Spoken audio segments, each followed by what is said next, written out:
অমুসলমান, যদি আমি সব মানতে রাজি, তবে আমাদের মুসলমান হিসেবে আগে কোরআন শিখা লাগবে। আল্লাহ রসুল আল্লাহ না বলে দিলে আমাদের মুসলমান নরনারীর উপরে যতটুকু ইসলাম আপনি চলতে গেলে, যতটুকু ইসলাম আপনার জন্য প্রয়োজন, ততটুকু ইসলাম মানা, ততটুকু ইসলাম শিক্ষা গ্রহণ করা আপনার উপরে ফরজ।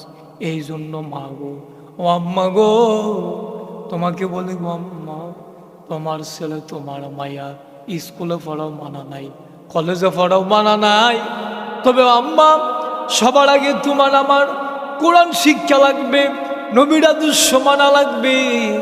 যখন এই শিক্ষাগুলো গ্রহণ করা যাবে, সে কোনোদিন ডাক্তার হইলে সিজার লাগে না, জায়গায় সিজার লাগাবে না, নর্মাল করাবে, পাটফাড়ি করবে না, রাস্তার ভিতরে রডের বুঝলি বাস কোনোদিন দিত না। কারণ যেই দিন কোরআনের কথাগুলা মনের ভিতরে গেঁথে যাবে, কোরআনের ভয় অন্তরে লাগবে, এই মানুষটা কোনোদিন আল্লাহর লোকে বেঈমানি করতে পারে না, এই মানুষটা কোনোদিন মানুষের লোকে বেঈমানি করবে না। চিন্তা করবে দুনিয়ার কেউ দেখে না, যিনি আমার মালিক, যিনি আমার বানাইলে তিনি তো আমারে দেখেন।